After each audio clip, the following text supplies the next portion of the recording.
everybody, I'm Emily, and if you can't tell by the I'd rather be driving my sun chariot sticker, we are going to be continuing on with the Trials of Apollo today. We're going to be recapping The Dark Prophecy by Rick Riordan. If you haven't read all these books behind me, go read them and come back because you're totally going to get spoiled for Percy Jackson the Olympian series, the Heroes of Olympus series. You're going to get spoiled. So, spoilers suck. Go read them, come back, and we're going to jump right into this heavy book. I mean, guys, I love this book so much, and I've had the dust jacket off reading it because that's how I read them, and so I just put it back on, and seeing the cover just makes me a little misty-eyed because we'll get into it, okay? Last we left our team, we had Apollo, Leo, and Calypso, who are kind of a thing now, which is pretty cute. They are going to Indiana on their automaton dragon Festus, and they arrive and are immediately attacked by some Blemyi. These are not my favorite monsters. They're kind of weird to imagine. They have like a face on their chest and no head, and they're super polite, and it's kind of annoying. I don't know, they're just not my favorite monsters. Anyways, they're attacked by these monsters, and they're saved by an archer. She's an older woman named Emmy and her spirit Agamethus. They take the team to this place called the Way Station. It's a magical, room-changing, ever-expanding place where they kind of rescue demigods, give them a refuge, they give it to anybody who needs an invite in, but it's pretty hard to get in if you're not invited in. Another elderly woman there is named Josephine. She's super into the same stuff that Leo is, using metal, building things, all that kind of stuff, so it's just a nice little homey place. Apollo realizes that this Emmy person he has met before, and actually he has a dream of these two princesses who were going to be murdered by their father, and they jumped off of a cliff and begged for Apollo to save them. Well, Apollo does, but then it's a little awkward because she says that they were asking for Artemis, so Artemis must have sent him. It just, a little name change, but so they both end up going to join the Hunters, so Artemis's immortal Hunters, because Apollo saving her, he gave her immortality. Well, he realizes now that they have given up this immortality to be together, because if you're a hunter, you can't be in love with anybody, so they've given this up. They are ex-hunters now, and they work together in this way station and love each other.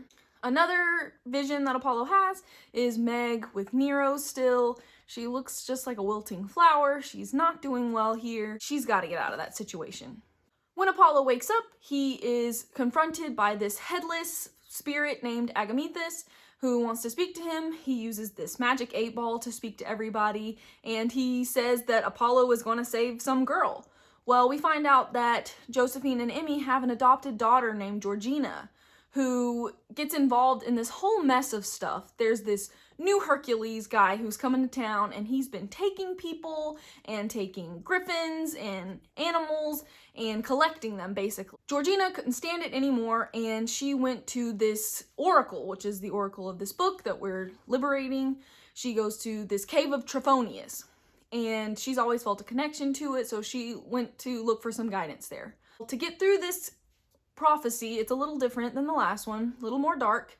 You have to drink from this spring of memory and spring of forgetfulness at the same time, go into the cave, receive your prophecy, go a little crazy, then when you come out, the priests would sit you on this throne of Mnemosyne, and you would spout out the prophecy, and then hopefully your craziness would go away. Well, we think Georgina has gone into this cave, not sat on the throne yet because this new Hercules has it, and she's still crazy, but she is a prisoner of whoever this guy is. At this time, Britomartis, the goddess of nets, one of the minor goddesses, comes and asks Apollo and Calypso to go fetch her griffins for her that this new Hercules guy has. During this time, we kind of learn that Leo and Calypso are having a little bit of some love spats. Some of their adventures have put a little bit of a strain on their relationship, so maybe it'll be good for Calypso to get out and go on a mission with Apollo. Apollo has another one of his visions where he is imagining Commodus, and this is our new Hercules, this guy named Commodus. He wants to do this naming ceremony to rename Indiana. He's going to go all out for that. He wants fighting griffins, fighting animals, kind of like a whole gladiator situation. He is so in love with all these game kind of things. Another vision that Apollo has is of his son named Trophonius, who, if you recognize from the cave, is a really smart guy. Him and his brother Agamethus, they are architects and they build the king's treasury, but they left a little thief's hole in it and they steal from him. Well, Agamethus gets caught by a trap. Agamethus is going to die, but he says that if Trophonius doesn't leave his body unrecognizable, they're going to come after him because they know they're a duo. So Trophonius cries out to his father Apollo to take him instead, but Apollo is silent, not listening, because he thinks they got themselves into this situation. He's not going to help them. So Trophonius basically has to behead his brother so that no one can recognize him, and he has to live with that punishment for this long. When Apollo kind of snaps out of it, they go and they find these two griffins, Heloise and Abelard. I really enjoyed some of the witty banter back and forth between Calypso and Apollo. I thought it was really funny. There was this one line. "I have an idea," Calypso said. "Bring your tots and follow me." I don't know, they were just super funny. Calypso was honestly my favorite character in this story. They gain the trust of these two griffins, Eloise and Abelard. Eloise is actually pregnant, so that's why they need to get them out of there as soon as possible. And they gain their trust with these gold-plated griffin tots. And this is when they are attacked by Laertes, Commodus' new prefect, because he doesn't trust any of his prefects, so whenever they don't work well for him, he just gets rid of them and gets a new one. Well, Laertes, he knows this, but he's still willing to help. So they're attacked by Laertes and saved by Meg. Meg shows up. Hello, we love Meg. We're so happy she's back, but we're also kind of on a trial basis because she tricked us last time, so I'm not super ready to feel the love right now. She saves them. They are flying out on the griffins, and Calypso actually gets a little bit of her magic back, and she throws the nets off of the cage. This really severely weakens her, and when we get back to the way station, we find out Britomartis was the one who kind of jump-started this, even though it could have killed her, but we are happy for her to have some of her magic back. She goes off to rest, while Britomartis tells Apollo and Meg how they can get into Commodus's palace. There are some front gates, which obviously want to be avoided, but there are some waterworks that they could make it through. Apollo has another dream about Commodus, and we know that Commodus was this young emperor. His dad died way too young, and he got thrust into some of this military stuff a little too soon while he was a little too immature. He doesn't trust a lot of his advisors. He wants to kill half of them, and he likes these games. Like I said, it's super gladiator-esque with all these beasts and fighting and just insanity he really likes. And we find out that Apollo ended up having to kill him for the betterment of their nation. And he goes to kill him, though Commodus says, "You blessed me."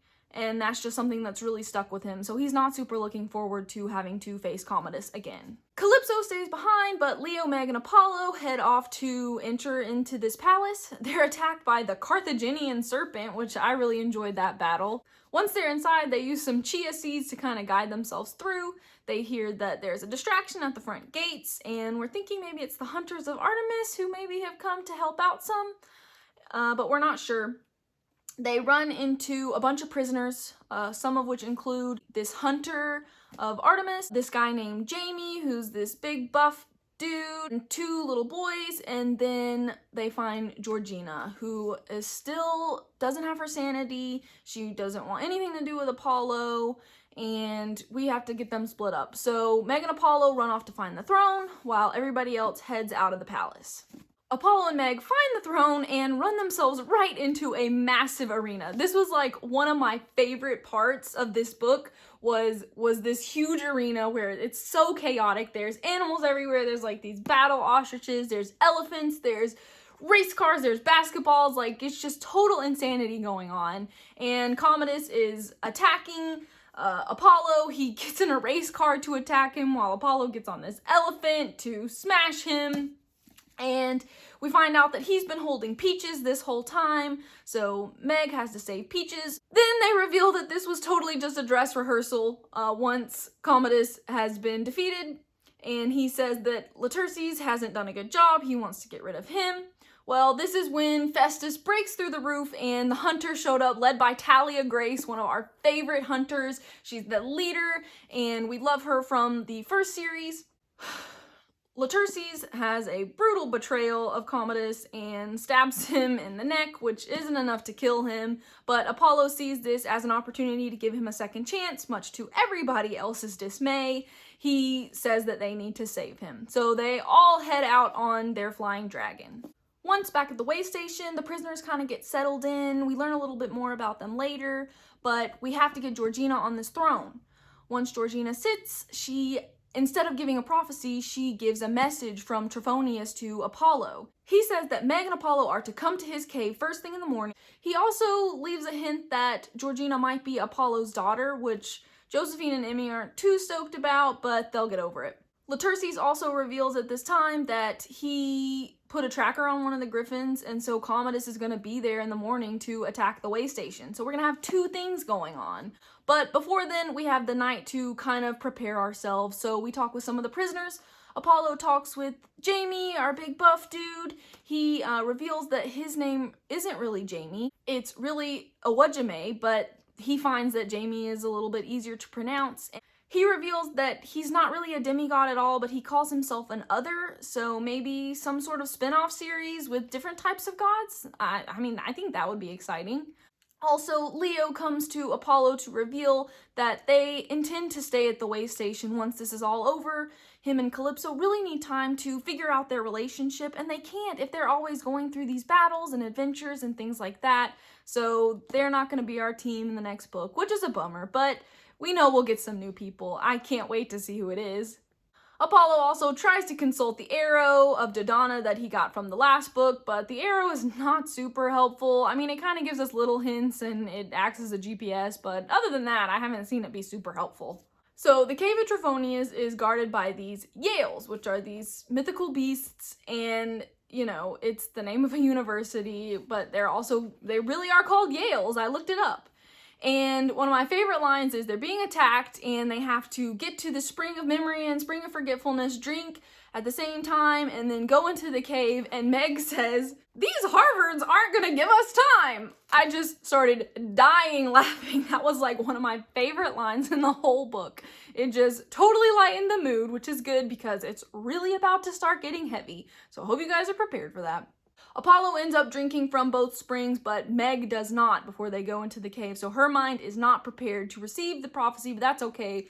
Apollo is planning to receive it anyways. Apollo has some visions. He's a little loopy from the drink. He imagines Styx and how she hasn't forgotten his oath. He dreams of his parents. You know, he's not done with his punishment yet. When he wakes up, he kind of remembers that. Holy crap, that just scared the crap out of me. When he wakes up, he remembers that he was supposed to bring something to appease these snakes, which this scene was almost just as vivid in my mind as the arena. Was this lake, this underground lake just covered with snakes of all different shapes and sizes, and then Apollo just jumps in. Well, Meg comes up with this idea to sing, and how in the last book Apollo sang about his ultimate sorrows, Meg decides to sing about her sorrows, and she sings about how her father was murdered by this Nero guy who claims that it was Meg's fault because she wasn't doing her studies the way she was supposed to. She wasn't doing as good in her swordmanship as she was supposed to. And so this beast had to come out and kill her father. So basically, from 6 years old, she thinks that it's her fault that her father is dead. I mean, that crushed me, guys. She also reveals how bad she feels that she went with Nero instead of Apollo. We know that she's in it for good now. She's not trying to trick us anymore, and we can really see her heart. Well, Trophonius takes this as a sign that she is going to receive the prophecy instead of Apollo, but her mind isn't ready, and this could kill her. Trophonius is still pretty bitter about what happened with him and his brother Agamethus. He turns to Apollo, and he's like, "Would you trade your life for this girl's?" Like how he would have traded his life for Agamethus, he asks Apollo, would he trade his life for Meg?